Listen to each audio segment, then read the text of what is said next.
Hey, it's Mike, the Erudite DM. Thanks for stopping by. I wanted to do a quick video on an article I found from Mike Shea, who some of you probably know already as Sly Flourish on YouTube. That's the name he goes by. He's a publisher, writes a ton of stuff, does great videos, really a good teacher of gaming, and is well known for one of his books, The Return of the Lazy Dungeon Master, which has all kinds of tips and improvement ideas for you when you're starting out, or even if you're a long time established DM, GM, and you need to freshen things up. Check out his book; it's wonderful. I've followed him for a long time, which is how I found out about what we're going to talk about tonight. He does a lot of D&D, 5e and so forth, but also plays other games. And also, when Shadowdark first came out, he ran about a year-long campaign, and I believe was mainly using the episodes I watched were from the Cursed Scroll zines, so the official zines of Shadowdark that they publish and come out. There's 1, 2, and 3 with the original core rulebook, and then 4, 5, and 6 are coming out with Western Reaches in that recent Kickstarter. So let me get into this real quickly. I printed it out because I'm old and I want to be able to read the notes here. Don't laugh at my old man cheater glasses. But these are from Sly Flourish, and these are his house rules for Shadowdark. Some of these I was doing already, and maybe because I saw him doing them, maybe not, maybe it's from others, but thought I'd share them with you real quick. And in the comments, I will post the link to his article so you can go read it and check it out. But if you're not following Sly Flourish, you're missing a great opportunity there. A lot of fun, and he's a very high energy guy and brings wonderful ideas to the game. So let's see. Number one is, I feel like an old David Letterman list for those of you who remember David Letterman, a top 10 list. So this first one is, don't lose a spell until you've succeeded at least once. So Shadowdark is a cast to spell game. So when a spellcaster or a cleric uses a wizard, whatever, uses a spell, they have to roll to succeed to see if it goes off. And on a crit, something really bad can happen. For a cleric, they have to do penance. There's consequences to the magic, right? And it's a wonderful idea. DCC, Dungeon Crawl Classics, does this also, something very similar. But Mike's idea is, let's say you're low level and you have 4 spells. In a game day of adventuring, you get to use that spell once. Okay, so you'd have to roll and cast, but if it doesn't go off, you don't lose it for the day. You keep it until you roll and succeed on another try at some other part of the dungeon or part of the campaign, wherever you are. And once you've used it for the day, then you roll after that the next time you try to use it. And if you fail, you lost it. You don't get into the next full rest. So I probably made that more complicated than it is, but I'm actually going to give you the link again so you can read through his notes. He says this rule is forgiving, but it ensures a character gets to successfully use the spell at least one time before they lose it. And in the lower levels, it can be a little rough on spellcasters if you don't, that's the main thing you have going for you, and you have only a few hit points. And if you don't get to sling your spells, you're in trouble, buddy. And it can be a little boring in the game.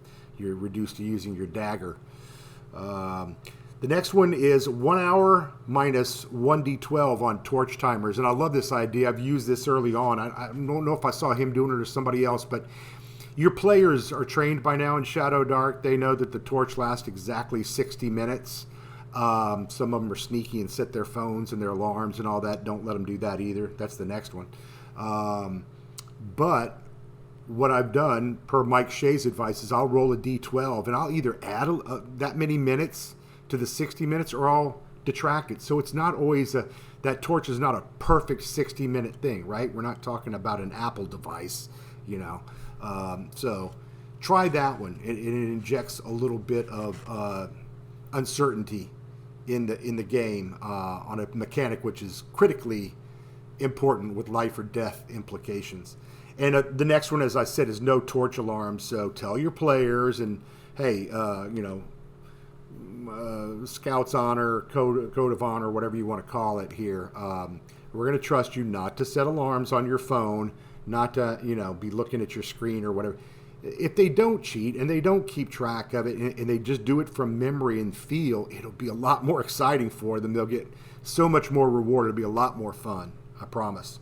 The next one is lighting a torch in the dark takes DC 12, a difficulty check of 12 against either intelligence or dexterity to relight a torch in the dark at, here's the key, at disadvantage, right? So then it gets a little tougher, a lot tougher, and the race is on to light that next torch. Maybe your players start erring on the side of, hey, let's light that second torch. I'm not sure how much more time we have here. So that one can add some fun and excitement also. The next one is no stabilization. You have 1 hit point or you're dying. Okay? He says characters can't be stabilized at 0 hit points. Characters either have at least 1 hit point or they're dying. Stabilizing someone can bring a character back to 1 hit point, and if you roll a 20, otherwise you are dying. So it's pretty clear cut. The rule is meant, as he says, to prevent players from an unconscious character, playing an unconscious character after they should be out of it, when they just want a new character to jump into the action. So there's a lot of ways that players will get metagamey if they know the number and how much time they have and that sort of thing. Better just to keep it very random and either you're conscious or you're unconscious and dying with the 1 to 4 die roll, which is the timer, how many rounds you have. The next one I was doing also, starting out with 1 luck point. I use it basically every session, and I was doing something similar in 5e, and I don't know who they borrowed it from. Maybe others borrowed it from them. I think the hero points or luck points were part of DCC also. A mechanic there that Shadowdark used, and I know it also pops into 5e games as well. And we have fun with little poker chip, or I've used euros, or whatever kind of change my wife and I had laying around the house. So starting with 1 luck point, I'm not going to elaborate on that one. You know how that works. It just makes things maybe a little bit easier starting out. The next one is also about making things a little easier, and I'll explain my rationale for it. Is characters begin with maximum hit points. So you're a fighter, you start with 8. You're a wizard or a thief, you start with 4. Some others start with 6. And I use Chubby Funsters, a.k.a. Greg Christopher. If you don't know Greg and his stuff, check it out. You're way behind. He has a GM player and a player's companion. 2 separate books with all kinds of ancestries, classes, tools, and tables. All kinds of great stuff for playing Shadowdark. And will really, really boost your game. And I've told some of you before, I play Solo Dark also on the table right there behind me. You probably see my dice over there. So, when I feel like it and I have time, I'll jump in and I'll play for, an hour or 2, sometimes less. And I'll move my little game ahead. And then these days I've been writing my own zine called the Erudite Zine. I have the second one just finished and went on my website today. If you want to check those out, they're like $8.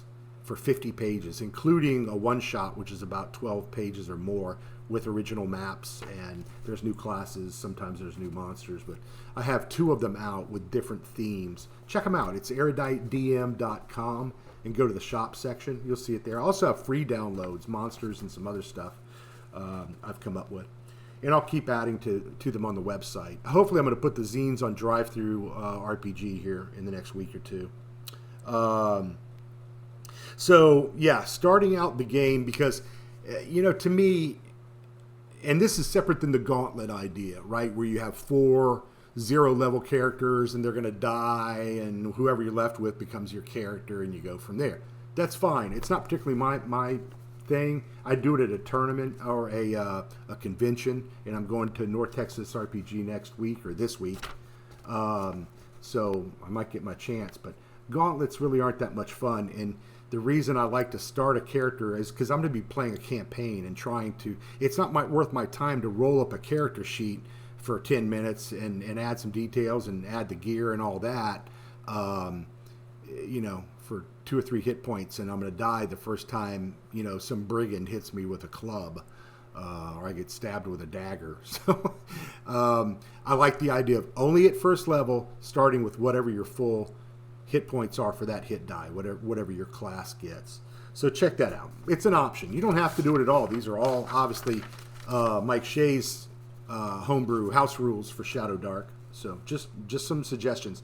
And then one I hinted at before is the GM rolls the death rounds in secret. So when you hit 0 hit points and now you're dying, usually you roll a die 4 at the table, and that's how you know how many rounds you have until you're dead. So the other players have to try to resuscitate you or get you a healing potion or a spell or something, cure light wounds, whatever.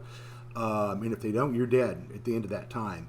Well, it becomes a whole lot more exciting if I, as the GM, roll that and they don't know. They don't know if I rolled a 1 or a 4 and how much time they have, because then they're desperate and you know they're going to start moving a lot faster, and blood pressure is going to go up, and the one player doesn't want to lose their character, and the other folks are like, oh, we can't lose him. He's our mainline fighter, or he's another valuable character we need. So they'll get desperate. It'll be fun. Trust me. Try that one. And the last one is lose 1 death round for damage taken. I'm going to read this one because I'm a little unsure what he's saying here, and I read it 3 times already.